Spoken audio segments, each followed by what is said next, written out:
Hello friends, எல்லாரும் எப்படி இருக்கீங்க? லதா பைஜு ஆடியோ நாவல் சேனலுக்கு உங்களை அன்போடு வரவேற்கும் நான் உங்கள் ஆர்ஜே காயத்ரி முத்துக்குமரன். இன்னைக்கு நீங்க கேட்க போற நாவல் எழுத்தாளர் லதா பைஜு அவர்களின் விடியலில் ஒரு வெண்ணிலா. அத்தியாயம் 9. பாரதி ரிஷி சொன்னதை கேட்டு அதிர்ச்சியில் அமைதியாயிருக்கவே அவன் சிரிப்புடன் தொடர்ந்தான். என்ன பேச்சையே காணோம்? என்னடா இவன் அன்னைக்கு தண்ணி போட்டுட்டு போதையில ப்ரப்போஸ் பண்ணா, இன்னைக்கு தண்ணி போடாமலேயே ப்ரப்போஸ் பண்றான்னு ஷாக் ஆயிட்டீங்களா? அவன் குரலில் தன்னை மீட்டு கொண்டவள், ஹலோ என்ன மிஸ்டர் இது? சாரி சொல்றேன்னு நம்பர் வாங்கி கூப்பிட்டுட்டு மறுபடியும் லவ் யூன்னு சொல்லிட்டு இருக்கீங்க? படபடவென கேட்டாள் பாரதி. சாரி சொல்லணும் தான் நம்பர் வாங்கினேன், ஆனால் என்ன பண்ணுறது, உங்கள் கேரக்டர் பற்றி தெரிஞ்சதும் மனசு மறுபடியும் லவ் யூ சொல்லுது. இதுக்கும் வேணும்னா ஒரு சாரி கேட்டுக்கட்டுமா? என்ன விளையாடுறீங்களா? ரொம்ப ஓவராக தான் போகிறீங்க. ரதீஷ் அண்ணா ஃப்ரெண்டாச்சின்னு பார்க்குறேன். ஓ இல்லைண்ணா என்ன பண்ணுவீங்களா? ரிஷி சிரிப்புடன் கேட்க பாரதிக்கு கடுப்பானது. ச்சே, உங்களுக்கு போய் பாவம் பார்த்தன. அன்னைக்கு ரெஸ்டாரண்ட்டில் அத்தனை பேர் முன்னாடி ப்ரப்போஸ் பண்ணப்பவே ஓங்கி அரைஞ்சிருக்கணும். பாரதிக்கு கோபத்தில் வார்த்தைகள் தடித்தது. ஓ சாரி ரதி, நான் சொன்ன ஐ லவ் யூ உங்களுக்கு பிடிக்கலனா அதை ரிட்டர்ன் பண்ணிடுங்க. நீங்கள் அழகாக இருக்கீங்க, படிச்சிருக்கீங்க, தைரியமான பொண்ணாக வேற இருக்கீங்க. என்ன எல்லாம் உங்களுக்கு நிச்சயம் பிடிக்காது. இப்போ சொன்ன லவ் யூக்கும் சேர்த்து ஒரு பெரிய சாரி சொல்லிக்கிறேன். முடிஞ்சா என் ஐ லவ் யூவை திருப்பி கொடுத்துருங்க.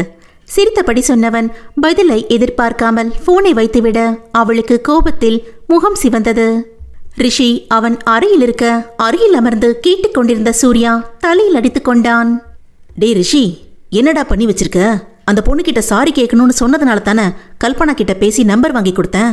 இப்படி மறுபடியும் இப்படி பேசி வச்சிருக்க? டேய், நான் தான் இப்போ சொன்ன ஐ லவ் யூக்கும் சேர்த்து மொத்தமாக சாரி கேட்டேனே, அப்புறம் என்னடா உனக்கு பிரச்சனை என்றான் ரிஷி அசால்ட்டாய். ஒரு விஷயத்த சுமூகமாக தீர்த்து வைக்கலான்னு ஃபோன் நம்பர் வாங்கி கொடுத்தா அதை இன்னும் ஊதி பெருசாக்கிட்டு என்ன பிரச்சனை நான் கேட்குற என்றவன் கையில் இருந்த தலையணையை அவன் மீது எறிந்தான். அழகாய் அதை கேட்ச் பிடித்த ரிஷி புன்னகைத்தான். டேய் சூர்யா, நான் சாரி சொல்ல தான் நினச்சேன். அவளோட பேசிட்டு இருக்கும் போதே மனசுக்குள்ள யாரோ ஐ லவ் யூ சொல்லுன்னு பிராண்ற மாதிரி இருந்துச்சு. ஏன் விஸ்கிறது போல இல்லையா? என்னடாச்சு உனக்கு? 2 தடவையும் போதையில் அப்படி சொன்னேன்னு நினச்சா இன்னைக்கு போதை இல்லாதப்பவும் லவ் யூ சொல்லிட்டு இருக்க. உன் லெவலுக்கு நீ இப்படியெல்லாம் விளையாட்டா நடந்துக்கிற ஆள் இல்லையே. சூர்யா கேட்கவும் மென்மையாய் சிரித்தான் ரிஷி. அப்போ நான் விளையாட்டுக்கு ப்ரப்போஸ் பண்ணதா தான் நீயும் நினச்சிட்டு இருக்கியா? பின்ன முன்ன பின்ன தெரியாத ஒரு பொண்ணுக்கிட்ட சட்டுன்னு யாராச்சும் ப்ரப்போஸ் பண்ணுவாங்களா? அவள் எனக்கு தெரியாதுன்னு யாரு சொன்னா? ரிஷியின் கேள்வியில் முழித்தான் சூர்யா. என்னடா சொல்ற? பாரதிய முன்னமே தெரியுமா? டிசம்பர் 3 சர்வதேச மாற்றுத்திறனாளிகள் தினம். ஆமா, நீ கூட அந்த அன்னைக்கு ஏதாவது ஒரு உடல் ஊனமுற்றோர் இல்லத்துக்கு போய் அவங்களுக்கு வேண்டிய உதவிகளை செஞ்சுட்டு வருவியே. போன வருஷம் காஞ்சிபுரத்தில் ஒரு உடல் ஊனமுற்றோர் மறுவாழ்வு இல்லத்திற்கு போயிருந்தேன். அங்கே தான் பாரதியை பார்த்தேன். அங்கே உள்ளவங்களுக்கு மோட்டிவேஷன் ஸ்பீச் கொடுக்க வந்திருந்தா. உடல் ஊனம் இல்லாத ஒரு பொண்ணுக்கு எப்படி குறை உள்ளவங்களோட வலியும் வேதனையும் புரியும் நினச்சேன். ஆனால் அவ்வளோ அருமையாக அவங்களோட மனநிலையை மற்றவங்க செய்கிற உதாசீனத்தால் மனம் சுருண்டு போகிறத எல்லாம் எடுத்து சொன்னா. உடல் ஊனம் குறையில்லை, மன ஊனம்தான் மனுஷனை முடக்கி போடுன்னு சொன்னா. சமூகத்தில் எங்களுக்கு கிடைக்க வேண்டிய அங்கீகாரத்தை பற்றி நிறைய பேசினா. பிரமிப்பாக இருந்துச்சு. அவளை அப்போவே பாராட்ட நினச்சேன், முடியலை. எப்போவாச்சும் மனசு சோர்வடையும் போது அவள் பேசினதை நினச்சிப்பேன். அந்த அன்பான முகமும் பேச்சில் இருந்த சமூக அக்கறையும் உடல் ஊனமுள்ளவங்க கிட்ட காட்டுற பரிவும் இப்போவும் கண்ணுக்குள்ளேயே இருக்கு.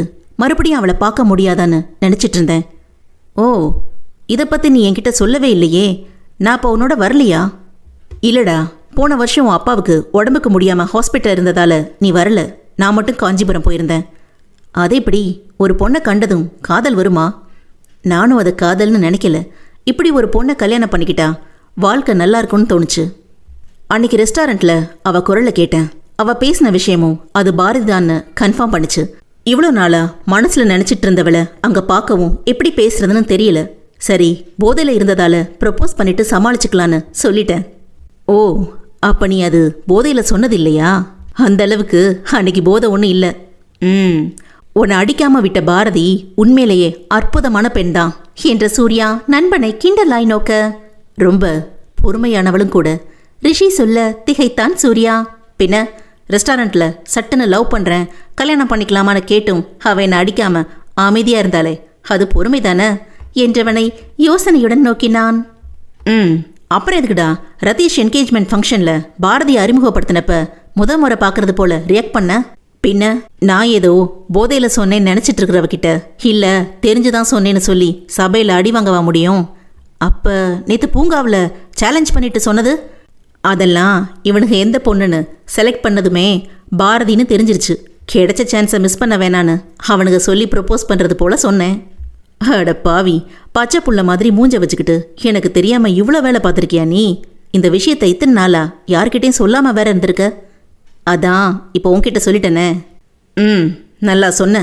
சரி, உனக்கு பாரதியை பிடிச்சிருக்கு, ஓகே. அந்த பொண்ணுக்கு உன்னை பிடிக்காம இப்படி தொந்தரவு பண்ணுறது தப்பு இல்லையா? நானும் என் குறைய நினச்சி முதல்ல அவகிட்ட சொல்ல தயங்கினேன். சொல்லாமல் மனசில் வச்சு தவிக்கிறதுக்கு சொல்லிட்டு அவளுக்கு விருப்பம் இல்லைன்னா விலகிடலான்னு முடிவுக்கு வந்துட்டேன். சரி, இப்போ பாரதியை மறுபடி சீண்டிட்டு வந்திருக்கியே, போனா போகுதுன்னு உன்னை மன்னிக்க நினச்ச பொண்ணு உன் மேலே கோபமானா உன் லவ் ஊத்திக்காதா? அப்படிலாம் அவளால் என்னை ஈஸியாக தூக்கி போட முடியாது. 3 தடவை ப்ரப்போஸ் பண்ணியிருக்கேன் சொன்னவன் சிரித்துக்கொண்டே எழுந்து ஃப்ரிட்ஜை திறந்து விஸ்கி பாட்டிலை எடுத்து வர முறைத்தான் சூர்யா. நல்ல விஷயம் பேசிட்டு இருக்கோம், இப்போ வாச்சும் இந்த கருமத்தை குடிக்காம இரேண்டா. ரதி என் காதலுக்கு ஓகே சொல்லட்டும், அப்புறம் மொத்தமாக நிறுத்திடுறேன். ரதியா? அது யாரு என்ற சூர்யா. ஓ, பாரதிக்கு செல்ல பேரெல்லாம் வச்சிட்டியா? திகைப்புடன் கேட்க தலையாட்டிய ரிஷி கன்னத்தில் குழி விழ சிரித்தான். இனியாச்சும் எல்லாம் நல்லபடியா நடக்கட்டும் சூர்யா சொல்ல. சரிடா, கொஞ்சம் நான் தனியா இருக்க நினைக்கிறேன், நீ வீட்டுக்கு கிளம்புறதுனா கிளம்பு என்றான். பாத்துடா, ஹரி அண்ணா ஊர்ல இல்லாத தைரியத்துல ரொம்ப ஏத்திக்காத, அண்ணி திட்ட போறாங்க. சச்ச, அண்ணி என்னை எப்பவும் எதுக்கும் திட்ட மாட்டாங்க, அவங்க எனக்கு அண்ணி இல்லை அம்மா. சரிடா, பாத்துக்கோ, நான் கிளம்புறேன் சொன்ன சூர்யா பைக்கை எடுத்துக்கொண்டு கிளம்பினான். பாரதியை யோசித்துக்கொண்டே குடித்தவனுக்கு முதல் ரவுண்டிலேயே போதும் என்று தோன்ற பாட்டிலை எடுத்து வைத்துவிட்டு கட்டிலில் விழுந்தான். அவளுடன் பேசியதை யோசித்தவனுக்கு இதழில் முறுவல் பூக்க மனது லேசாகி பறவை போல் பறப்பதாய் தோன்றியது. ரதி, பாரதி, நின்னையே ரதி என்று நினைக்கிறேனடி கண்ணம்மா, தன்னையே சகி என்று சரணம் எய்தினேன். சுகமாய் பாடிக்கொண்டு கண்மூடி கிடந்த ரிஷி கதவு திறக்கும் ஓசையில் கண் திறந்தான். அண்ணி கங்கா அவனை சிரிப்புடன் பார்த்து நின்றாள். பதறி சட்டென எழுந்தமர்ந்தவனின் அருகே வந்தாள். ரிஷி, என்னாச்சு?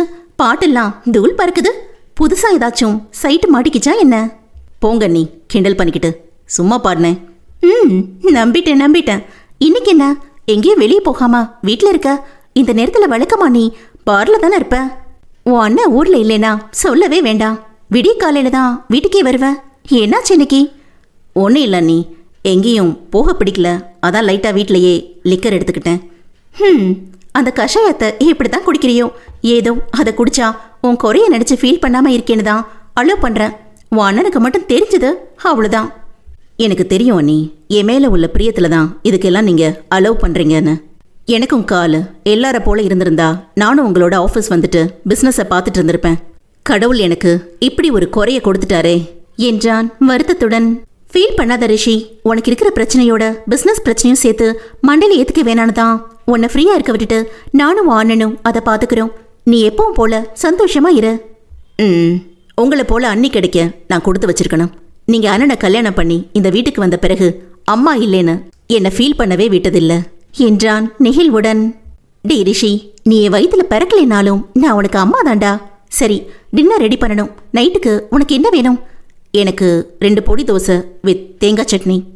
ஓகே, அரை மணி நேரத்தில் ரெடி பண்ணிடுறேன், சாப்பிடாம தூங்கிடாத சொன்னவள் எழுந்து வெளியே சென்றாள். அன்னிக்கு தான் என் மேலே எவ்வளோ பாசம்.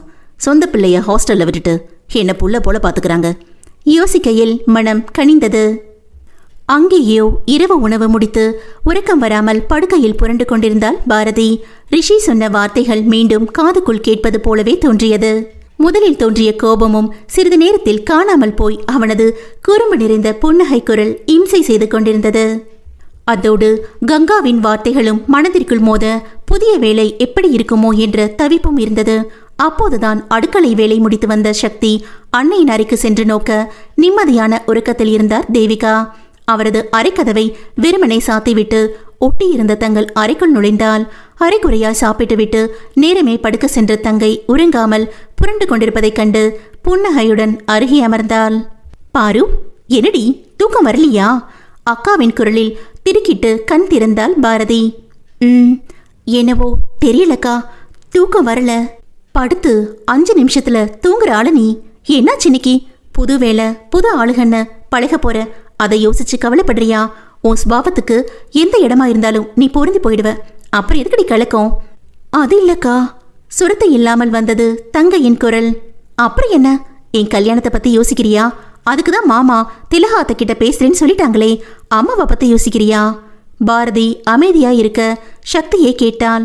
அத்தை அம்மாவை பாத்துக்கிறேன்னு சொன்னாலும் அவங்களுக்கும் வயசாகுது, அவங்கள சிரமப்படுத்த வேண்டாம். எனக்கு கல்யாணம் ஆனாலும் நான் சென்னையில் தானே இருக்க போறேன். கூட வச்சுக்க திலகா அத்தை சம்மதிக்கலைனாலும் பக்கத்திலேயே ஒரு வீடு பார்த்துட்டா நீ வேலைக்கு போகும்போது பகல்ல நானே அம்மாவை பார்த்துப்பனே என்றாள் சக்தி. இதுவும் நல்ல யோசனை தான். பாரதியின் இதழ்கள் சொன்னாலும் யோசனை எங்கேயோ இருப்பது போல் தோன்றியது சக்திக்கு. என்னடி, என்ன உன் மனச அலட்டிட்டு இருக்கு? ஒண்ணுமில்லக்கா, உங்களை எல்லாம் விட்டுட்டு சென்னையில ஹாஸ்டல்ல தனியா இருக்கிறத யோசிச்சேன், வேற ஒன்றும் இல்லை சமாளித்தாள் பாரதி. இவ்வளவுதானா? சனிக்கிழமை கிளம்பி வந்துரு, மண்டே பஸ்ல கிளம்பிக்கலாம். நீ இல்லாம எனக்கு தான் பேசக்கூட ஆள் இல்லாம ரொம்ப கஷ்டமா இருக்கும் சொன்ன சக்தி தங்கையின் கையை பற்றி கொள்ள, அக்கா கொஞ்ச நேரம் உன் மடியில படுத்துக்கிட்டுமா என்ற தங்கையை புன்னகையுடன் மடியில் சாய்த்து கொண்டாள். பாரு, மனசை போட்டு அலட்டிக்காத. எந்த சூழ்நிலையா இருந்தாலும் அதுக்கு தீர்வுன்னு ஒன்று நிச்சயம் இருக்கும். நிதானமா யோசிச்சு முடிவெடுக்கிற தைரியம் உனக்கு இருக்கு. உன் திறமையும் அறிவும் உன்னை நல்ல உயரத்துக்கு கொண்டு வரும். நீ புத்திசாலி. எந்த விஷயத்தையும் மற்றவங்க இடத்துல இருந்து யோசிச்சு பார்த்தாதான் அதுக்கான காரணம் புரியும். மற்றவங்க சரியா புரிஞ்சுக்கோ, ஆனா உனக்கு சரின்னு தோணுனதை மட்டும் பண்ணு நிதானமான குரலில் சொன்னாள் சக்தி. சரிக்கா என்றவளுக்கு மனம் சற்று அமைதியானது. நாளைக்கு சத்யநாத்தானுக்கு ஃபோன் பண்ணி எனக்கு வேலை கிடைச்ச விஷயத்த சொல்லணும். அப்படியே கல்யாண விஷயமும் பேசணுக்கா. கல்யாண விஷயத்த மாமா பேசிப்பார், நீ வேலை கிடைச்சதை மட்டும் சொல்லு என்றவளின் கண்களில் சத்தியனை சொன்னதும் சிறு புன்னகை தெரிய, இந்த காதல் ரொம்ப பொல்லாதது இல்லக்கா என்றாள் பாரதி.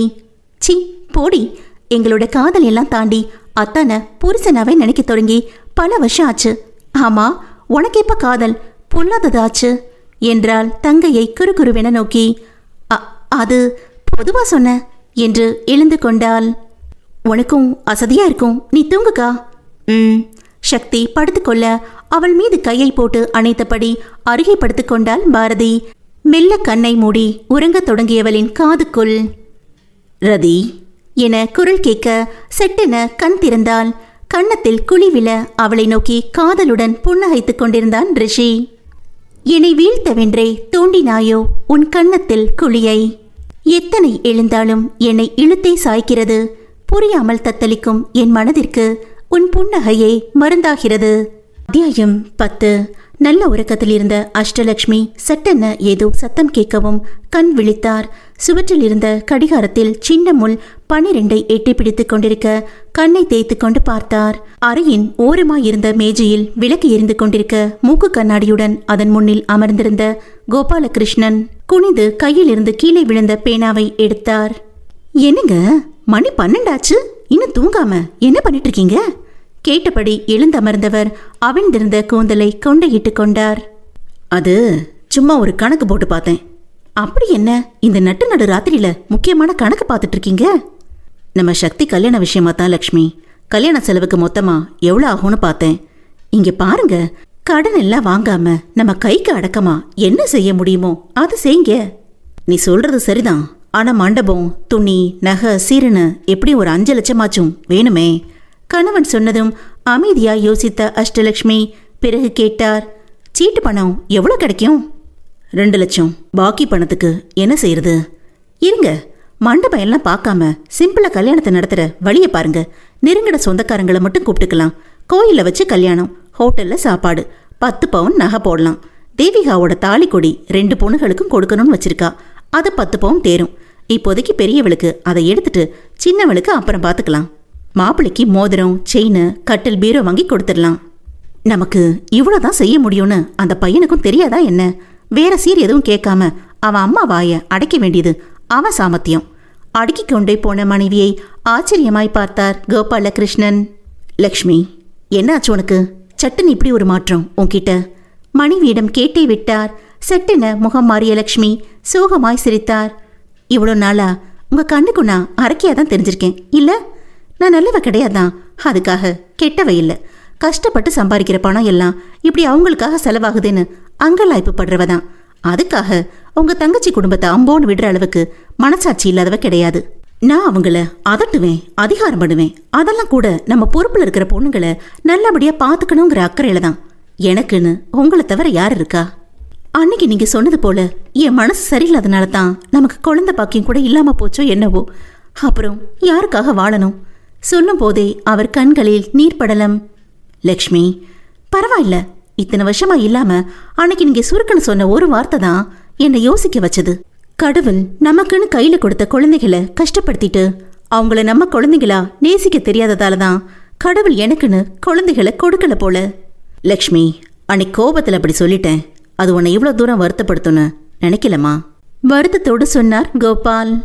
எனக்கு எப்பவும் மற்றவங்கள அதிகாரம் பண்ணியே பழகிருச்சு. உங்க தங்கச்சி பொண்ணுங்க கிட்டையும் அப்படிதான் நடந்துப்பேன். எப்பவும் எல்லாரும் என்னை கவனிக்கணும்னு ஒரு எண்ணம். அதை மாத்திக்க முடியாது. நம்மளை நம்பி இருக்கிற பிள்ளைகளை எப்படியாச்சும் கல்யாணம் பண்ணி அனுப்பத்தானே வேணும். நீ இப்படி புரிதலோட பேசுறது எனக்கு ரொம்ப சந்தோஷமா இருக்கு லக்ஷ்மி. அதுக்காகத்தான் அவங்கள அதட்டவோ மிரட்டவோ செய்யாம இருக்கேன். அது என் சுபாவம். நீங்க அதுக்கு ஒன்றும் சொல்லக்கூடாது. இல்லம்மா, நீ நீயாவே இரு. இவ்வளோ தூரம் உங்களுக்காக நீ யோசிக்கிறதே எனக்கு பெரிய சந்தோஷம். நமக்கு உங்க தங்கச்சியும் திலீபன் அண்ணாவும் எவ்வளவோ பண்ணியிருக்காங்க. அதுக்கு நாமளும் இவ்வளோ தூரம் அவங்கள பார்த்துக்கிட்டோம். 2 பேருக்கும் கல்யாணத்தையும் முடிச்சிட்டா நம்ம பொறுப்பு முடிஞ்சது. அப்புறம் நம்ம சம்பாதிக்கிறத நமக்குன்னு கொஞ்சம் சேமிச்சு வச்சுக்கணும். நமக்கும் வயசாகுது, ஓய்வு வேணும், மருத்துவ தேவைகள் இருக்கும்ல. சரிம்மா, நீ சொல்றது புரியுது. நான் பாரதியை எப்பவும் கரிச்சி கொட்டுறேன்னு நினைச்சிட்டு இருக்கீங்க. அது அப்படி இல்லை. அவ ரொம்ப தைரியமான பொண்ணு. மனசுக்கு சரின்னு தோன்றத யோசிக்காம பண்றவ. அதுக்காக எல்லா விஷயத்திலையும் அப்படியே எடுத்தோம் கவுத்தோன்னு பொண்ணுங்க இருந்துடக்கூடாது. அதுக்கு தான் அப்பப்ப அவளை தட்டி வைக்கிறேன். இதே சக்தியை நான் எதுவுமே சொல்றதில்லையே என நிறுத்தினார். நீ சொல்றதும் சரிதான். நீங்களும் சக்தியும் என் பேச்சுக்கு எதுவும் மறுத்து சொல்ல மாட்டீங்க. பாரதி மட்டும் எல்லாத்துக்கும் ஏட்டிக்கு போட்டியா பதில் சொல்லுவா. அதுக்காக அவளை நான் எப்படியோ போன்னு விட முடியுமா? அவளுக்கு வேலை கிடைக்காது, ராசி இல்லைன்னு சொல்றதெல்லாம் அவ சோர்ந்து போய் உட்காராம அடுத்தடுத்து யோசிச்சு ஓடிக்கிட்டே இருக்கணும் தான். ஓ, இதுல இப்படி ஒன்று இருக்கா என்பது போல் கோபால் மனைவியை நோக்க, அவளுக்கு வேலை கிடைச்சா அந்த பணத்தை நமக்கா செலவு பண்ண போறோம். அவ கல்யாணத்துக்கு சீட்டு போட்டு எடுத்து வச்சுக்கோங்க. அவளுக்கு 2-3 வருஷத்துல கல்யாணத்துக்கு பாத்திரலாம்ல. நீ எப்பவும் முள்ளு போல அவளை குத்திக்கிட்டே இருக்கேன்னு நான் தப்பா நினைச்சிட்டேன் லக்ஷ்மி. நீ பலாப்பழம் மேல இருக்கிற முள்ளுன்னு இப்பதான் புரியுது. போங்க கிண்டல் பண்ணிக்கிட்டு என்ற மனைவியிடம். மனசு ரொம்ப நிறைவா இருக்கு என்றார் கோபாலகிருஷ்ணன். சரி, டைம் ஆச்சு, தூங்கலாம் சொன்னவர் படுக்கையில் சாய கோபாலகிருஷ்ணனும் கட்டிலிற்கு வந்தார். அடுத்த நாள் காலையில் பாரதி சத்யனுக்கு அழைத்து வேலை கிடைத்ததையும் கல்யாணத்தை பற்றி வீட்டில் பேசியதையும் சொல்லி சக்தியிடம் போனை கொடுத்தாள். அக்கா, இந்தா அத்தான் லைன்ல இருக்கார், பேசு. சந்தோஷத்துடன் சக்தி போனை வாங்கிக் கொள்ள அவர்களுக்கு தனிமை கொடுத்து அரைக்கதவை சாத்திவிட்டு வெளியே சென்றாள் பாரதி. வெகு நாட்களுக்கு பிறகு பேசுவதால் சக்தி பிரியா வார்த்தை வராமல் மௌனமாய் போனை காதில் வைத்து நின்றாள். பிரியா, சத்யனின் குரலை கேட்டதும் அவள் கண்கள் சந்தோஷத்தில் பனித்தது. அத்தான், எப்படிமா இருக்க? நான் ஃபோன் பண்ணலேன்னு கோபமா? இல்லை. இல்லைன்னு சொன்னாலும் கண்டிப்பாக கோபம் இருக்கும்னு எனக்கும் தெரியும். என்ன பண்ணுறது, நான் ஃபோன் பேசிட்டு வைக்கும்போது உங்களை எப்போ பார்ப்பேன், அடுத்து எப்போ பேசுவேன்னு கேட்டு நீ கண் கலங்குற அந்த பிரிவை என்னால் தாங்கிக்க முடியல. அதான் நம்ம கல்யாணத்தை பற்றி பெரியவங்க பேசி ஒரு முடிவுக்கு வரட்டும்னு அமைதியாக இருந்தேன். நீங்கள் எப்படி இருக்கீங்க?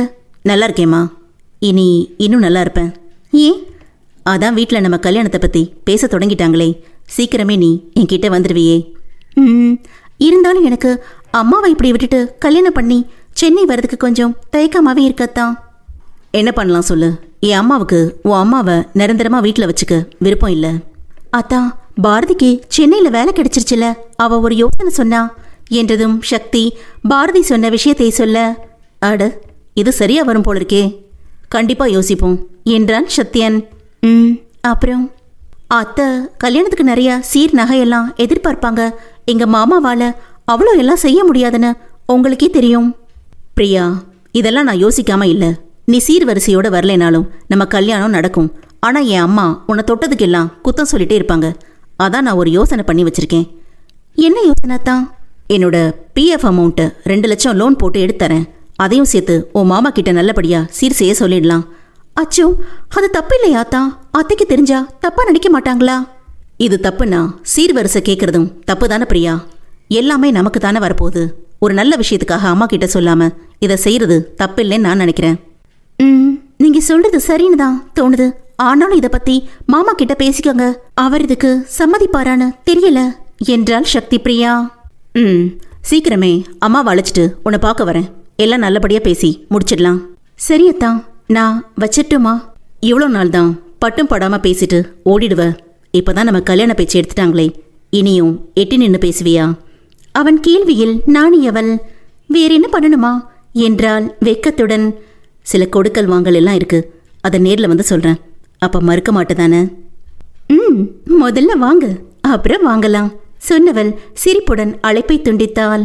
அன்று மாலை கோபாலகிருஷ்ணன் திலகாவுக்கு போன் செய்து பேச அந்த வாரம் ஞாயிற்றுக்கிழமையே நேரில் வந்து பேசுவதாக கூறினார். சொன்னது போல ஞாயிற்றுக்கிழமை காலை 11 மணிக்கெல்லாம் அன்னையுடன் வந்துவிட்டான் சத்யன். கருப்பாய் களையாய் இருந்தான்.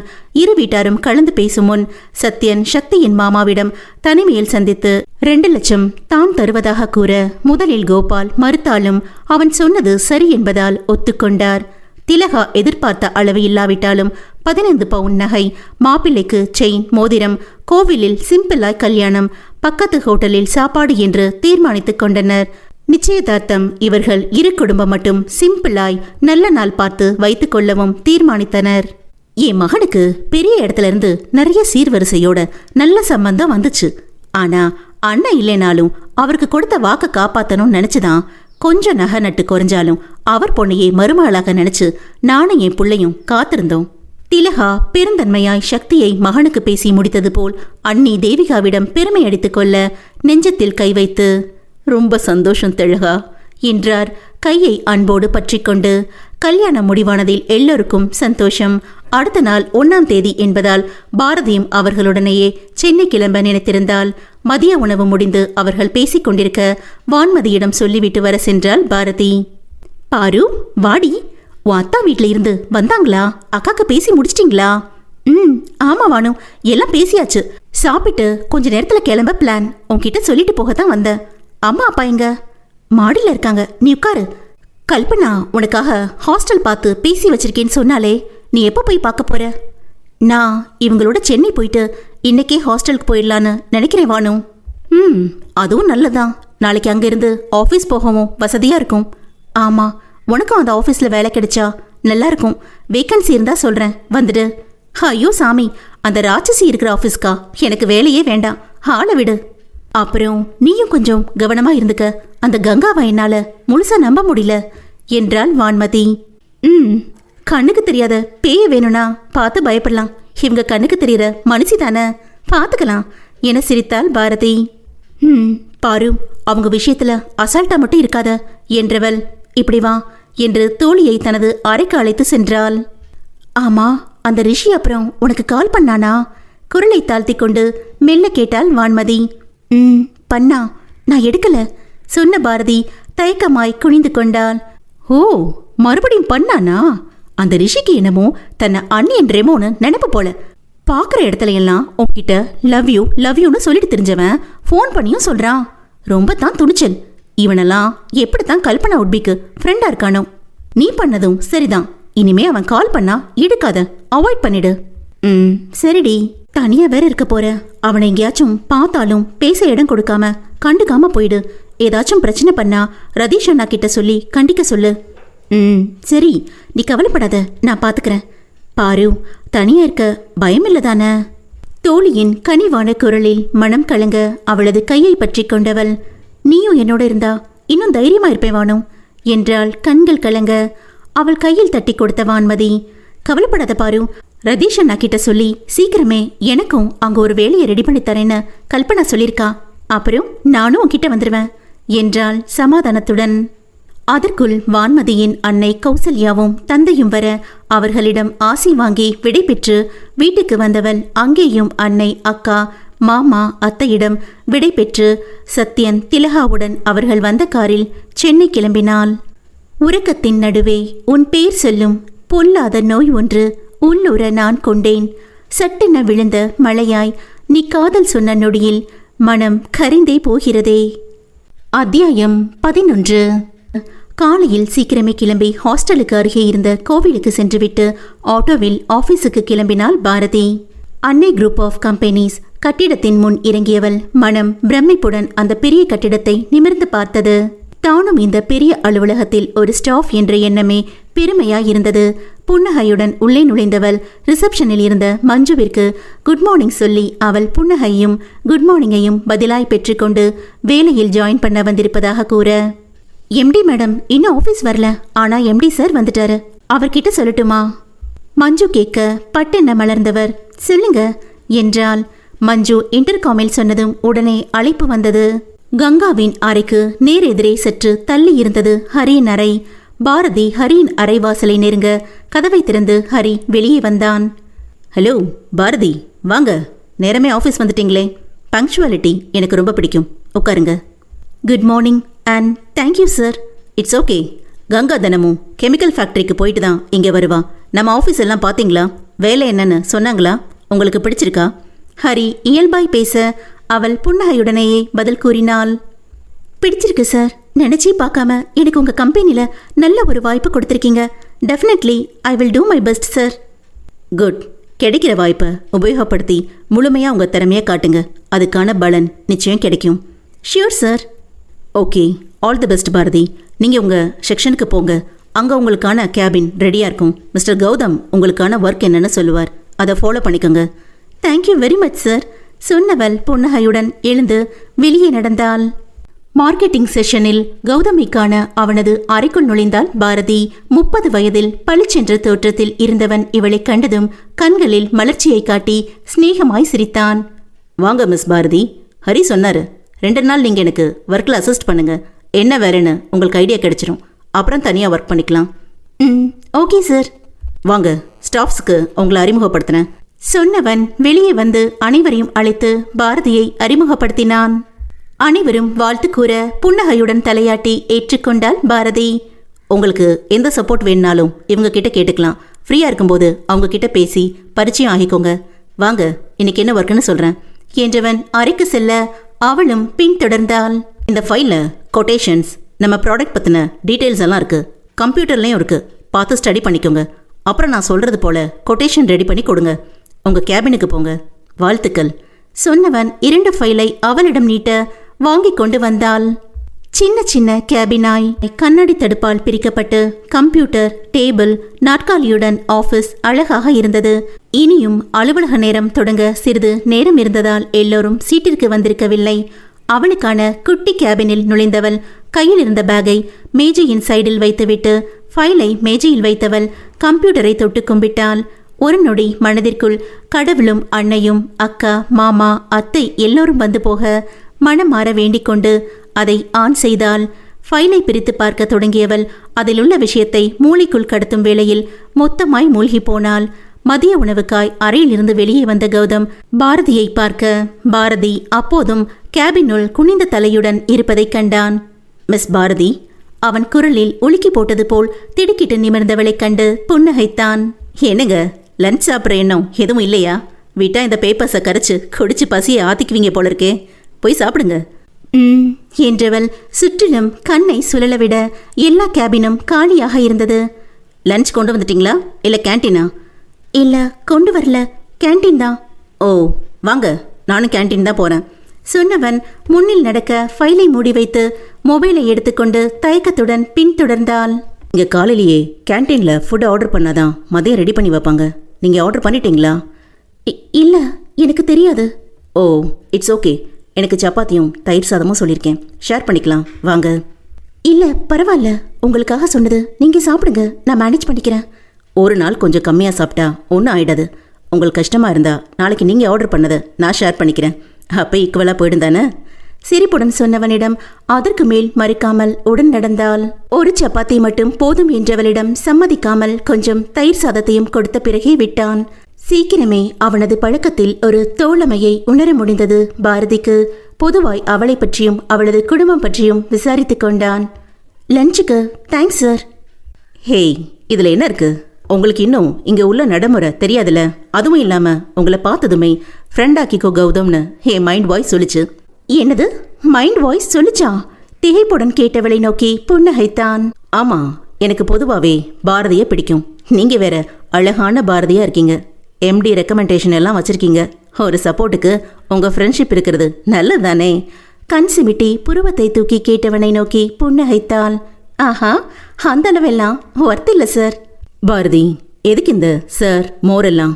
டியூட்டி டைம்ல மட்டும் நான் உங்களுக்கு சீனியர். மற்ற நேரத்தில் நல்ல ஃப்ரெண்ட்ஸாக இருப்போமே. எனக்கு ஒரு அழகான கேர்ள் ஃப்ரெண்ட் இருக்கான்னு சொல்றது பெருமை தானே? நீங்க ரொம்ப வேடிக்கையா பேசுறீங்க சார். எப்பவும் இப்படிதான் பேசுவீங்களா? அது நம்ம பேசுற ஆளை பொறுத்து தானே பேச்சு வரும். என்னை கௌதம்னே கூப்பிடுங்களேன் ப்ளீஸ். ஓகே கௌதம் என்றவள் சாப்பிட்டு எழுந்தாள். அப்புறம் உங்களை பத்தி எதுவும் சொல்லலையே? என்னை பத்தி சொல்லிக்க பெருசா எதுவும் இல்லை. இப்போதைக்கு சிங்கிள். வீட்டில் அன்பான அம்மா. நாளைய பத்தி பெரிய எதிர்பார்ப்பு இல்லாம லைஃப் ஸ்மூத்தா சந்தோஷமா மூவ் ஆயிட்டு இருக்கு. இங்க ஜாயின் பண்ணி எத்தனை வருஷம் ஆச்சு? 4 வருஷம் ஆச்சு.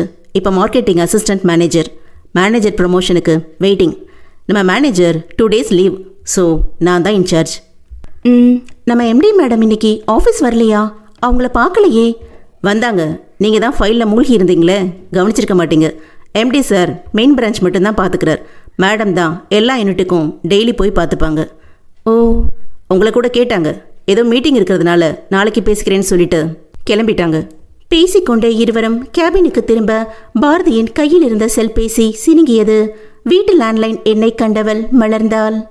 வீட்டில இருந்து கால், பேசிட்டு வந்துடுறேன் சொன்னவள் சற்று ஓரமாய் பால்கனி போன்ற இடத்திற்கு சென்று பேசத் தொடங்கினாள். சில நொடிகள் அவளையே பார்த்து நின்ற கௌதம் தனது அறைக்கு சென்றான். லேண்ட்லைனில் அழைத்திருந்த அக்கா சக்தியிடம் எல்லா விவரங்களையும் சொன்னவள் கௌதம் பற்றியும் சொல்ல மறுக்கவில்லை. அம்மா, அத்தை, மாமா எல்லாரையும் விசாரித்து அவர்களிடமும் சொல்லுமாறு கூறி வைத்தாள். மனம் சந்தோஷமாயிருக்க வான்மதியை அழைத்து அவளிடம் சிறிது நேரம் பேசினாள். வானு, நீ நினைச்சது போல அந்த மேடம் அவ்வளோ ஒன்றும் முரட்டு பேசலடி. கொஞ்சம் பணத்திமிரு, மற்றபடி பிரச்சனை இல்லைன்னு தான் தோணுது. எதுக்கும் நீ அவங்க கிட்ட கொஞ்சம் ஜாக்கிரதையாவே இருந்துக்கோ. அப்புறம் அவன் மறுபடியும் கால் பண்ணானா? அன்றைய பிஸியில் அவனை மறந்திருந்த பாரதியின் மனதில் கன்னத்தில் குழிவில அழகாய் சிரித்தான் ரிஷி. இல்ல, பண்ணல. கால் பண்ணா நல்லா திட்டி விட்டுடு. மறுபடியும் அவன் வழியில வரவே கூடாது. சரி சரி, நான் பாத்துக்கிறேன். நீயும் சீக்கிரமே இங்கே வந்துட்டா எனக்கு சந்தோஷமா இருக்கும். வந்துடுறேன்டி. ரதீஷ் அண்ணா எனக்கு வேலைக்கு விசாரிச்சுட்டு நாளைக்கு சொல்றேன்னு சொல்லியிருக்காங்க என்றாள் வான்மதி. அப்புறம் வானு, இங்கே ஆஃபீஸில் ஒரு புது கேரக்டர் கூட ஃப்ரெண்டாக இருக்கேன். பேரு கௌதம் என்ற பாரதி அவனை பற்றி சொல்லி முடிக்க, பேரும் ஊரும் எல்லாம் நல்லா தான் இருக்கு. இன்னைக்கு பேசுறதுனால யாரையும் நல்லவங்கன்னு முழுசா நம்பிடாத. இப்படி சந்தேகத்தோடவே எல்லாரோடவும் பழகிட்டு இருந்தா நமக்குன்னு 4 பேரை சம்பாதிக்கவே முடியாது. யாரையும் நம்ப வேண்டாம். பட் நாம உண்மையா பழகினா போதும். பாரு, உன் வியாக்கியானம் எல்லாம் எனக்கும் தெரியும். புது ஊரு, புது மனுஷங்க, பார்த்து ஜாக்கிரதையா பழகு. அவள் சொல்லும் போதே பாரதிக்கு ஏதோ புதிய எண்ணிலிருந்து கால் வர, சரிடி வானு, ஏதோ கால் வருது, வச்சிடுறேன் என்றவள் அழைப்பை துண்டித்தாள். இது என்ன புது நம்பர்? யோசனையுடன் அந்த எண்ணை எடுக்க அது ஏர்டெல் கஸ்டமர் சர்வீஸ் நம்பர். இது வேற ஏதோ முக்கியமான கால் நினைச்சு எடுத்தா ரீசார்ஜ் பண்ண சொல்லிட்டு. சிம் வாங்கினவளுக்கு ரீசார்ஜ் பண்ண தெரியாதா? ஈம்சிங்க மனதிற்குள் அர்ச்சித்தபடி தனது சீட்டிற்கு வந்து அமர்ந்தாள். மேஜை மீது இருந்த இன்டர்காம் சினுங்க எடுக்கவும் கௌதம் அறைக்கு வருமாறு அழைத்தான். சென்றவளிடம் ஒரு கொட்டேஷன் தயார் செய்யுமாறு கூறி அதற்கான ஃபார்மட் சிஸ்டத்தில் இருப்பதாக கூறி வேண்டிய விவரங்களை கொடுத்து அனுப்பினான். கடவுளே, முறையா செய்யற வேலை நல்லபடியா முடிக்கணும். வேண்டிக்கொண்டே கம்ப்யூட்டரில் அவன் சொன்ன கொட்டேஷன் ஃபோல்டரை ஓபன் செய்து ஆல்ரெடி இருந்த ஃபார்மட்டில் கௌதம் கொடுத்த விவரங்களை வைத்து புதிய கொட்டேஷனை தயாரிக்க தொடங்கினாள். முடிந்ததும் கௌதமை அழைத்து சொல்ல அவன் டீம் வீவரில் வந்து சில கரெக்ஷன்களை செய்துவிட்டு, சூப்பர், ஃபர்ஸ்ட் ஒர்க்கே அசத்தெல்லாம் ரெடி பண்ணிருக்கீங்க என பாராட்ட சந்தோஷமாய் இருந்தது. வாழ்வின் அடுத்த படியில் நின்றவளுக்கு இந்த பாராட்டு உற்சாகத்தை கொடுத்தது. அடுத்தடுத்து வேலைகளை கௌதம் சொல்ல ஆர்வத்துடன் செய்து முடித்தாள். மாலை 5 மணிக்கு அலுவலகம் முடிந்து சிலரை தவிர மற்றவர்கள் கிளம்ப தொடங்க முதல் நாளே பாரதியின் வேலை முடிய 6 மணி ஆனது. கிளம்பியவளிடம் கௌதம் டிராப் பண்ணுவதாய் கூற மறுத்தவள், எனக்கு கொஞ்சம் திங்ஸ் வாங்கணும். பக்கத்துல தானே ஹாஸ்டல், நான் போய்க்கிறேன், நீங்க கிளம்புங்க எனவும் அவன் காரில் கிளம்பிவிட்டான். உற்சாகத்துடன் கட்டிடத்தை விட்டு வெளியே வந்தவள் மெல்ல நடக்க வழியில் நாசியை துளைத்த காஃபியின் மனத்தில் நிமிர்ந்து பார்க்க சென்னை கஃபே என்ற போர்டை கண்டதும் காஃபி பிரியையான அவளின் நாக்கில் இருந்த சுவை அரும்புகள் கொஞ்சம் காஃபி குடேன் என கெஞ்ச தனியே செல்ல தயக்கமாயிருந்தாலும் காஃபி மீதிருந்த காதலில் கடைக்குள் நுழைந்தாள். ஆங்காங்கே ஜோடியாய் காஃபி குடித்துக் கொண்டிருக்க ஓரமாயிருந்த மேஜைக்கு சென்று அமர்ந்தாள். அருகே வந்த பையனிடம் ஒரு காஃபி என்று சொல்ல, எதுவும் சாப்பிட்றீங்களா மேடம் என்றான் பையன். காஃபி மட்டும் போதும் என்றதும் அவன் நகர வேடிக்கை பார்த்தபடி அமர்ந்திருந்தவள் காஃபி வந்ததும் ரசித்து குடித்துக் கொண்டே குனிந்து மொபைலை நோண்டிக் கொண்டிருக்க எதிரே நிழலாடவும் நிமிர்ந்தாள். ரிஷி முன்னில் அவளையே பார்த்து சிரித்துக் கொண்டிருந்தான். ஹேய், நீங்களா சொன்னவள் சட்டென எழப்போக, ஏய் கூல் பாரதி, மரியாதை மனசுல இருந்தா போதும், என்னை பார்த்து எழுந்து நிற்கவெல்லாம் வேண்டாம், எல்லாரும் பார்க்குறாங்க, உட்காரு என்றதும் கடுப்புடன் ச்ச என அமர்ந்து கொண்டாள். தம்பி, எனக்கு ஒரு காஃபி. அங்கிருந்தே ரிஷி குரல் கொடுக்க, கொண்டு வரேன என்றான் அவன். ரிஷி குறுகுருவென அவளையே பார்த்து கொண்டிருக்க அவஸ்தையாயிருந்தாலும் அவனிடம் இன்று தெளிவாய் பேசிவிட வேண்டும் என்று நினைத்தவள் கோபத்தை அடக்கிக் கொண்டு நிதானமான குரலில் பேசத் தொடங்கினாள். மிஸ்டர் ரிஷி, எதுக்கு இப்படி நான் போற இடத்துக்கெல்லாம் வந்து வம்பு பண்ணிட்டு இருக்கீங்க? இதெல்லாம் உங்களுக்கே சரின்னு படுதா? ரதி, கூல்மா, நீயும் நானும் சந்திக்கணும்னு காலை முடிவு பண்ணா என்னால் என்ன பண்ண முடியும்? நீங்க இருப்பேன்னு எனக்கு தெரிஞ்சா வந்தேன். ஓ, தெரியாம தானே வந்தீங்க? காஃபி குடிச்சிட்டு கிளம்ப வேண்டியதானே? எதுக்கு என் முன்னாடி உட்காந்து இப்படி காணாதத கண்டது போல வெறிக்க வெறிக்க பார்த்துட்டு இருக்கீங்க? அழகு ஆராதிக்கணும் இல்லையா? அதான் உன்னை ரசிக்கிறேன் ரதிமா. முதல்ல என்ன ரதின்னு கூப்பிடாதீங்க, எனக்கு செல்ல பேர் வச்சு கூப்பிட. நீங்க யாரு? நானும் அதுக்கான உரிமையை எடுத்துக்கணும் தான் தேடி தேடி வரேன், நீ தான் வரட்டுறியே. ரிஷி, என்னதான் உங்க ப்ராப்ளம்? கண்டதும் காதல்ல எல்லாம் எனக்கு நம்பிக்கை இல்ல. தயவு செஞ்சு புரிஞ்சுக்கோங்க. என்னை தொந்தரவு பண்ணாம இவ்வழியில போக விடுங்க. நான் போக வேண்டிய தூரம் நிறைய இருக்கு. நானும் எப்போ உனக்கு துணையா வரணும் தான் ஆசைப்படுறேன் ரதி. உனக்கு என்ன பிடிக்கலன்னு மட்டும் பொய் சொல்லிடாத. உன் உதடுகள் சொல்லாத காதல உன் கண்கள் எப்பவோ என்கிட்ட சொல்லிடுச்சு. என்னை ஏத்துக்க எது தடையா இருக்குன்னு சொல்லு. என்ன சொல்றீங்க? கண்ணு மூக்கெல்லாம் எப்ப பேச தொடங்குச்சு? எனக்கு உங்களை பிடிக்கல. என்னை ஏன் பிடிக்கலன்னு கேக்குறேன். அவன் மீண்டும் அழுத்தி கேட்க பதில் சொல்ல முடியாமல் திணறியவள் அமைதியாயிருக்க அவனை கேட்டான். ஒருவேளை எல்லாரையும் போல என் கால் ஊனம்தான் பெருசா தெரியுதா? அதனால தான் என் காதல பிடிக்கலையா? வலியோடு கேட்ட அவன் வார்த்தைகள் அவளுக்குள்ளும் வலியை கடத்தின. ரிஷி, என்ன இது? நான் அப்படியெல்லாம் நினைக்கிற பொண்ணு கிடையாது. அதான் எனக்கு தெரியுமே, உன்னை பிடிச்சிருக்குன்னு சொல்ல காரணமே அதானே. அவன் சொல்ல திகைத்தாள். ரதி, நான் ஒன்றும் நீ நினைக்கிறது போல கண்டதும் காதல்னு சொல்லி வரல. முன்னாடியே உன்னை பார்த்துருக்கேன், பேசுறத கேட்டிருக்கேன், உன்னோட மனசை புரிஞ்சிருக்கேன். நீ என் வாழ்க்கையில் வந்தா எந்த தாழ்வு மனப்பான்மையும் இல்லாமல் ரொம்ப நல்லா இருப்பேன்னு மனசு சொல்லுது. அதுக்கு எது தடையா இருக்குன்னு மட்டும் சொல்லு, நான் மாற்றிக்கிறேன். அதுக்காக என்னை பிடிக்கலன்னு பொதுவாக சொல்லி மறுத்துடலான்னு நினைக்காத. தெளிவான அழுத்தமான குரலில் சொன்னவனை திகைப்புடன் பார்த்தாள் பாரதி. எனக்கு புரியல, உங்களுக்கு எப்படி என்ன தெரியும்? அவள் கேள்விக்கு புன்னகைத்தவன் போன வருடம் டிசம்பரில் உடல் ஊனமுற்றோர் இல்லத்தில் அவளை கண்டதையும் பேசியதை கேட்டதையும் அவள் பேச்சை ஒரு இன்ஸ்பிரேஷனாய் எடுத்துக்கொண்டதையும் சொல்ல அவள் முகத்தில் ஆச்சரியம் கூடியது. இப்ப என் காதல் கண்டதும் வந்ததில்ல, புரிதல்ல வந்ததுன்னு உனக்கு புரியுதா ரதி என்றதும் பதில் சொல்லாமல் அவனை ஏறிட்டவளின் விழிகள் பளபளத்தது. சொல்லாமல் செய்யும் காதல் கனமானது, சொல்ல சொன்னாலும் சொல்வதும் இல்லை மரபானது. சொல்லும் சொல்லை தேடி தேடி யுகம் போனது. இந்த சோகம்தானே காதலிலே சுகமானது. வாசனை வெளிச்சத்தை போல அது சுதந்திரமானது அல்ல. ஈரத்தை இருட்டினை போல அது ஒளிர்ந்திடும், வெளிவரும் மெல்ல. அத்தியாயம் 12. ரிஷி சொன்னதை வியப்புடன் கேட்டுக்கொண்டிருந்த பாரதியின் மனதிற்குள் சில காட்சிகள் வந்து போக அமைதியா யோசித்துக் கொண்டிருந்தவளை அவன் குரல் கழித்தது. என்ன பாரதி, ஃப்ரீஸ் ஆயிட்ட? ஏதாவது சொல்லு. அன்னைக்கு உடல் ஊனமுற்றோர் தினத்துல நீ என்னை பார்த்தியான்னு தெரியல, ஆனா நீ பேசினதை கேட்டுதான் உன்னை பார்க்கணும்னு ரொம்ப ஆசைப்பட்டேன், முடியல. அவள் அமைதியாகவே இருக்க அவளது கையில் இருந்த காஃபி கோப்பையில் ரிஷி தனது காஃபி கோப்பையால் மெல்ல தட்ட நிமிர்ந்து பார்த்தாள். என்ன ரதிமா, எதுவும் சொல்லாம சைலண்ட் ஆகிட்ட என்றவனை நோக்கி மென்மையாய் பேசத் தொடங்கினாள். ரிஷி, உங்களுக்கு நான் பேசினது பிடிச்சிருக்கலாம், அதனால என்ன பிடிச்சிருக்கலாம், அதுக்காக எனக்கும் உங்களை பிடிக்கணும்னு எந்த நிர்பந்தமும் இல்லையே. நிச்சயமா நிர்பந்தம் கிடையாது. என்னால் இப்போ காதல் கல்யாணம்னு எதையும் யோசிக்க முடியாது. எனக்கான கடமைகள் நிறைய இருக்கு. நல்ல விஷயம் தானே, என்ன கடமைகள்னு சொல்லு, நானும் சேர்ந்து முடிக்கிறேன். நீங்க யாரு என்னன்னெல்லாம் எனக்கு தெரியாது. எந்த நம்பிக்கையில இப்படி என்கிட்ட பேசுறீங்கன்னு புரியல. என் பயோடேட்டா வேணா தரட்டுமா? உனக்கும் என்ன பிடிச்சிருக்குங்கிற நம்பிக்கையில தான் பேசுறேன். இப்படி விளையாட்டுத்தனமா பேசினா எப்படி? நான் மிடில் கிளாஸுக்கும் கீழே உள்ள குடும்பத்தை சேர்ந்த பொண்ணு. இன்னைக்கு தான் ஒரு ஆஃபீஸ்ல புதுசா வேலைக்கு சேர்ந்திருக்கேன். என்னால உங்களை போல விளையாட்டா இருக்க முடியாது. தயவு செஞ்சு என்னை டிஸ்டர்ப் பண்ணாம விலகி நில்லுங்க. லுக் ரதி, ஒரு முறை காதல்ங்கிற பேர்ல தப்பான பொண்ணை தேர்ந்தெடுத்து சூடுபட்டவன் நான். மறுபடி காதல்ல விளையாடுவேன்னு நினைச்சியா? நான் சொன்ன ஒவ்வொரு வார்த்தையும் என் மனசுல இருந்து வந்தது. அதை உன்னால உடனே ஏத்துக்க முடியாம இருக்கலாம். ஆனா என் காதலை விளையாட்டா மட்டும் நினைச்சிடாது. சின்ன வயசுலயே அப்பா அம்மாவை இழந்து அண்ணா அண்ணி ஆதரவுல வளர்ந்தவனா. பணத்துக்கு குறை இல்லைனாலும் அன்புக்கான தேடல் மட்டும் எப்பவும் போகல. அது உன்கிட்ட தான் நிறைவு பெறுன்னு தோணுது. நீ என்னை புரிஞ்சுக்கிற வரைக்கும் காத்திருப்பேன். நிதானமாய் அழுத்தமான குரலில் தன் மனதை சொல்லி முடித்தவன் எழுந்து காலை சாய்த்தபடி வெளியே நடந்தான். அவன் சொன்ன வார்த்தைகள் காதுக்குள்ளேயே ஒலிக்க பாரதி வேதனையுடன் அவன் செல்வதை பார்த்திருக்க சட்டென திரும்பிய ரிஷியை அவள் வியப்புடன் பார்க்க புன்னகையுடன் அவளிடம் மீண்டும் வந்தான். ரதி, உனக்கு என்ன பிடிக்கும் போது பிடிக்கட்டும். அது வரைக்கும் நாம ஏன் நல்ல நண்பர்களா இருக்கக்கூடாது? கன்னத்தில் குழிவில புன்னகையுடன் அவள் முன் கை நீட்டியவனை வியப்புடன் பார்க்க, ப்ளீஸ் ரதி என்றவரின் கெஞ்சல் குரல் அவளை ஏதோ செய்ய மறுத்து பேசாமல் தயக்கத்துடன் பார்த்தாள்.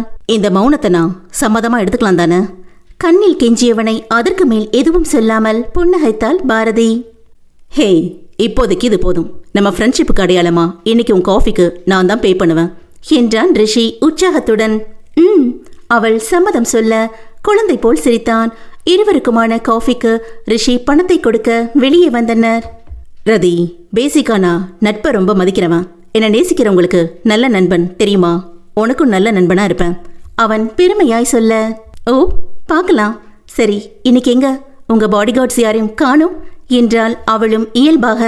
பாடிகார்ட்ஸ் யோசித்தவன் கன்னத்தில் குழிவில மீண்டும் சிரித்தான். நம்ம பசங்களை கேட்குறீங்களா? நம்ம பசங்க இல்ல, உங்க ஃப்ரெண்ட்ஸை கேட்டேன். வாவ், உனக்கு கூட நல்ல சென்ஸ் ஆஃப் ஹியூமர் இருக்கும் போலையே. ஆக்சுவலா ஃப்ரெண்டு பர்த்டே பார்ட்டிக்கு கிஃப்ட் வாங்கணும்னு நாங்கள் எல்லாரும் ஒன்றா தான் வந்தோம். அவங்க 2 பேரும் ஷாப்புக்கு போனாங்க. நான் காரில் இருந்தேன். சரி, இந்த கேப்பில் ஒரு காஃபி குடிக்கலான்னு இங்கே வந்தேன். எனக்கு சர்ப்ரைஸ் கொடுக்க நீ உட்காந்துருக்க. ஓ, ஓகே, டைம் ஆச்சு, நான் கிளம்புறேன். ரதி, இங்கே எங்கே தங்கியிருக்க? இருட்டாகிடுச்சு. வாயேன், நானே உன்னை ட்ராப் பண்ணிடுறேன். இல்லை வேண்டாம், ஹாஸ்டல் இங்கிருந்து 2 ஸ்டாப் தான், நான் பார்த்துக்கிறேன். ஓ, எந்த ஹாஸ்டல்? ரிஷி கேட்க முறைத்தாள் பாரதி. என்னம்மா இதுக்கெல்லாம் முறைக்கிற? நண்பன்கிட்ட இதை கூட சொல்லாமல் இப்படி? சொன்ன வரைக்கும் போதும், இப்போ நான் கிளம்புறேன். ஓகே, அப்புறம் நான் கால் பண்ணா ஃபோன் எடுப்பதானே? என்றவள் பேருந்து நிறுத்தம் நோக்கி புன்னகையுடன் நடக்கத் தொடங்கினாள். இதழ்களும் இமைகளும் ஒரு சேர புன்னகைக்க அவளையே பார்த்து நின்றான் ரிஷி. சிறிது தூரம் நடந்த பாரதி திரும்பி பார்க்க ரிஷி அப்போதும் அவளையே பார்த்தபடி நிற்பதைக் கண்டு புன்னகைக்க அவன் கையசைத்தான். மனம் ஏனோ ரெக்கை இல்லாமல் வானத்தில் பறப்பது போல் தோன்றியது பாரதிக்கு. ரிஷி, எத்தனை நாளாய் உன்னை காண வேண்டும் என்று தவித்திருக்கிறேன். இப்போது நீயே என்னை தேடி வந்தாலும் என் சூழ்நிலை உன்னிடம் என்னை காட்டிக்கொள்ள அனுமதிக்கவில்லை. உன் குரலையே காதலித்த எனக்கு உன் காதலா புரியாது? வலியோடு ஒலித்த உன் குரல் இப்போதும் என் காதில் ஒட்டிக்கொண்டு இம்சை செய்கிறதே. யோசித்தபடி நடந்தவளின் அருகே கார் ஒன்று உரசியபடி வந்து நிற்க திடுக்கிட்டு திரும்பியவள் உள்ளே இருந்த ரிஷியை கண்டதும் திகைத்தாள். கார் கண்ணாடியை இறக்கியவன், ரதி, பஸ் ஸ்டாப் அங்க இருக்கு, நீ எங்க நடந்து போயிட்டு இருக்க என்றதும் தான் குழம்பி திரும்பி பார்க்க பேருந்து நிலையத்தை கடந்து நடந்து கொண்டிருப்பது புரிய தலையில் தட்டி கொண்டாள். சாரி, ஏதோ யோசனையில அப்படி நடந்துட்டேன். பாத்துமா, யோசிச்சுட்டு காஞ்சிபுரத்துக்கே நடந்து போயிடாத எனவும் நாணத்துடன் சிரித்தாள். ஆமா, நீ எந்த ஆஃபீஸில் ஒர்க் பண்ற? அவன் கேட்கும் போதே தான் ஏற வேண்டிய பேருந்து வருவதைக் கண்டவள், பஸ் வந்துருச்சு, நான் கிளம்புறேன் ரிஷி என்றபடி வேகமாய் ஓடி ஏறிக்கொண்டாள். அவனது காரை கடக்கையில் கையசைத்தவளை சிரிப்புடன் பார்த்த ரிஷியின் மனது, என் காதலை ஏற்றுக்கொள்ள முடியாதவளுக்கு என் நட்பை இத்தனை சீக்கிரமாய் எப்படி ஏற்றுக்கொள்ள முடிந்தது என்று யோசனையாய் வந்தது. அதை தொடர முடியாமல் அவனது அலைபேசி சினுங்கி சூர்யா அழைப்பதாய் சொல்ல காரை திருப்பிக் கொண்டு அவர்களிடம் சென்றான் ரிஷி. அன்று பாருக்கு செல்ல விருப்பமில்லாமல் வீட்டுக்கு கிளம்பலாம் என்ற நண்பனை அதிசயமாய் பார்த்தான் சூர்யா. என்னடா ரிஷி, தினம் 2 பெக்காச்சும் உள்ளத்தெல்லாம வீட்டுக்கு போக மாட்ட? நான் வேண்டான்னு சொன்னாலும் கேட்காதவன் இன்னைக்கு நீயே வேண்டான்னு சொல்ற? நம்ப முடியாமல் கேட்ட நண்பனை முறைத்தான் ரிஷி. டேய், நீ எல்லாம் நண்பனாடா? குடிக்க வேணான்னு நினைக்கிறவன திருந்த விடுங்கடா, நல்லா இருப்பீங்க என்றதும் ரகுவும் சூர்யாவும் ஒருவரை ஒருவர் திகைப்புடன் பார்த்து கொள்ள சிரித்தான் ரிஷி. கொஞ்சம் ஓவரா பில்டப் கொடுத்துட்டனோ? அது ஒன்றும் இல்லடா, இன்னைக்கு மனசு ரொம்ப லேசா சந்தோஷமா இருக்கு, அதான் குடிச்சு அந்த ஃபீலை மாத்த தோணல என்றவனை யோசனையாய் பார்த்தான் சூர்யா. என்னடா, நாங்க கிஃப்ட் வாங்க போன கேப்ல என்ன நடந்துச்சு? பிடிச்சவங்க யாரையாச்சும் மீட் பண்ணியோ? நண்பேண்டா, சரியா யோசிக்கிறேன். ரதியை பார்த்தேன். பாரதியா? மறுபடியும் சென்னை வந்திருக்காங்களா? இன்னைக்கு புதுசா இங்கே வேலையில் ஜாயின் பண்ணதா சொன்னா. ஓ, உன்னோட பேசுனாங்களா? நாங்கள் ஃப்ரெண்ட்ஸ் ஆயிட்டோம் தெரியுமா என்றவன் காஃபி ஷாப்பில் நடந்ததை கூறினான். நம்ப முடியலையே. ஆமா, எந்த ஆஃபீஸில் ஜாயின் பண்ணியிருக்காங்க என்றான் ரகு. டேய், நம்புங்கடா, நாடு உருப்படும். எந்த ஆஃபீஸ்னு தெரியல, பட் இந்த ஏரியா தான் தோணுது. அவள் தங்கியிருக்கிற ஹாஸ்டல் கூட 2 ஸ்டாப்னு சொன்னா. இவ்வளோ பேசிக்கிற அளவுக்கு ஃப்ரெண்ட் ஆயிட்டியா? பாரதி மட்டும்தான் வந்திருக்காங்களா? அவங்க ஃப்ரெண்டு வான்மதியும் இருக்காங்களா? சூர்யா கேட்க அவனை யோசனையாய் பார்த்தான் ரிஷி. என்னடா, விசாரணையெல்லாம் பலமாக இருக்கு? டேய், தெரிஞ்சுக்க வேண்டி கேட்டேன். சொல்ல விருப்பம் இல்லைனா விடு. பாரதி கோவப்படாமல் உன் கூட பேசினதே எனக்கு சந்தோஷம். நானும் ஹாப்பி. வீட்டுக்கு கிளம்பலாமா? ரிஷி கேட்கவும் மூவரும் அவரவர் வண்டியில் கிளம்பினர். ரதி என் ஃப்ரெண்ட்ஷிப்புக்கு ஒத்துக்கிட்டதுக்கே இன்னைக்கு குடிக்க தோணல. அவன் என் லவ்வுக்கு ஒத்துக்கிட்டு என் மனைவியா வந்துட்டா. குடியை பற்றி யோசிக்கவே மாட்டேன் போல இருக்கே. தனது அறைக்குள் குறுக்கும் நெடுக்குமாய் நடந்தபடி யோசித்துக் கொண்டிருந்தான் ரிஷி. ரதிக்கு என் உடல் குறை பெருசா இல்லைனா அப்புறம் என் காதலை மறுக்க என்ன காரணமா இருக்கும்? ஒருவேளை நான் வேலை வெட்டிக்கு போகாம தண்ணி அடிச்சிட்டு சுத்துறதால பிடிக்கலன்னு சொல்றாளோ? அவளுக்கு கால் பண்ணி பாப்போமா? யோசித்து சுவற்றில் கடிகாரத்தை பார்க்க நேரம் 9 நெருங்கியிருந்தது. அலைபேசியை எடுத்து அவளுக்கு அழைத்தான் ரிஷி. அவன் அழைப்பை கண்டதும் தயக்கமாய் எடுக்காமல் பார்த்து கொண்டிருந்தாள் பாரதி. நான் செய்வது சரியா? என்னதான் காதலிக்கவில்லை, நட்பாயிருக்கலாம் என சொல்லிக் கொண்டாலும் அவனை கண்டாலே உருகும் மனது அப்படியே நின்று விடுமா? அம்மா அக்காவிற்கு நான் செய்ய வேண்டிய கடமைகள் எத்தனையோ இருக்கும்போது இந்த நட்பும் காதலும் சுமையாய் மாறிடுமோ? வான்மதி சொல்லியது போல் நான் ரிஷியுடன் பேசாமல் இருந்திருக்க வேண்டுமோ? யோசனையுடன் கையில் இருந்த செல்லை பார்த்து கொண்டிருக்க அது அடித்து ஓய்ந்து மீண்டும் ஒலிக்க தொடங்கியது. எடுக்காம விடமாட்டானே. இதழ்கள் செல்லமாய் சலித்து கொண்டாலும் மனது அழைப்பை எடுக்க கெஞ்ச தயக்கத்துடனேயே எடுத்து காதுக்கு கொடுத்தாள். ஹலோ. மென்மையாய் ஒலித்த அவள் குரலுக்கு உற்சாகமாய் எதிர்ப்புறம் பதில் வந்தது. ஹலோ ரதி, நல்லபடியா ஹாஸ்டல் போயாச்சா? சாப்பிட்டியா? அங்கே ஃபுட்டெல்லாம் பரவாயில்லையா? இல்லைன்னா சொல்லு, நல்ல மெஸ் பார்த்து ஏற்பாடு பண்ணிக்கலாம். உன்னை டிஸ்டர்ப் பண்ணலையே. அக்கறையான குரலில் அடுத்தடுத்த கேள்விகளை கேட்டுக்கொண்டே போனான். இருங்க இருங்க, எல்லாம் ஓகே தான். முதல்ல எதுக்கு கால் பண்ணீங்க அதை சொல்லுங்க. அது நானும் ரொம்ப நேரமாக யோசிச்சு பார்த்தேன். என்ன யோசிச்சு பார்த்தீங்க? உனக்கு ஏன் என்னை பிடிக்கலன்னு. இங்கே பாருங்க ரிஷி, எல்லாருக்கும் பிடிக்கணும்னு அவசியம் இல்லை. உங்களை பிடிக்கலன்னு நான் சொல்லவும் இல்லை, காதலிக்கலன்னு தான் சொன்னேன். நான் தான் உங்கள் நட்பை ஏற்றுக்கிட்டேனே. பிறகு எதுக்கு இந்த கேள்வி? அதான் ஏன் என் காதலை ஏற்றுக்கலன்னு யோசித்தேன். அவள் பதில் சொல்லாமல் இருக்க அவனை கேட்டான். ஒருவேளை என்ன குடிகாரன் நினச்சிதான் வேண்டான்னு சொல்றியோ? அவன் சொல்லவும் திகைத்து யோசித்தவள் அதையே பிடித்து கொண்டாள். நான் எதை பற்றியும் நினச்சி வேண்டான்னு சொல்லலை. ஆனால் குடிச்சிட்டு போதையில் என்கிட்ட ஐ லவ் யூ சொன்னது போல வேறு பொண்ணுங்க கிட்ட சொல்லியிருக்க மாட்டீங்கன்னு என்ன நிச்சயம்? எனக்கு குடிக்கிறவங்களை கண்டாலே அலர்ஜி. உங்களுக்கு அது இல்லாமல் இருக்க முடியாது. நமக்கு எப்படி ஒத்து வரும்? ஹலோ ஹலோ ரதி, என்ன பொசுக்குன்னு இப்படி சொல்லிட்ட? நான் ஒன்றும் பார்க்குறவங்க கிட்ட எல்லாம் லவ் யூ சொல்லிட்டு திடீரவன் கிடையாது.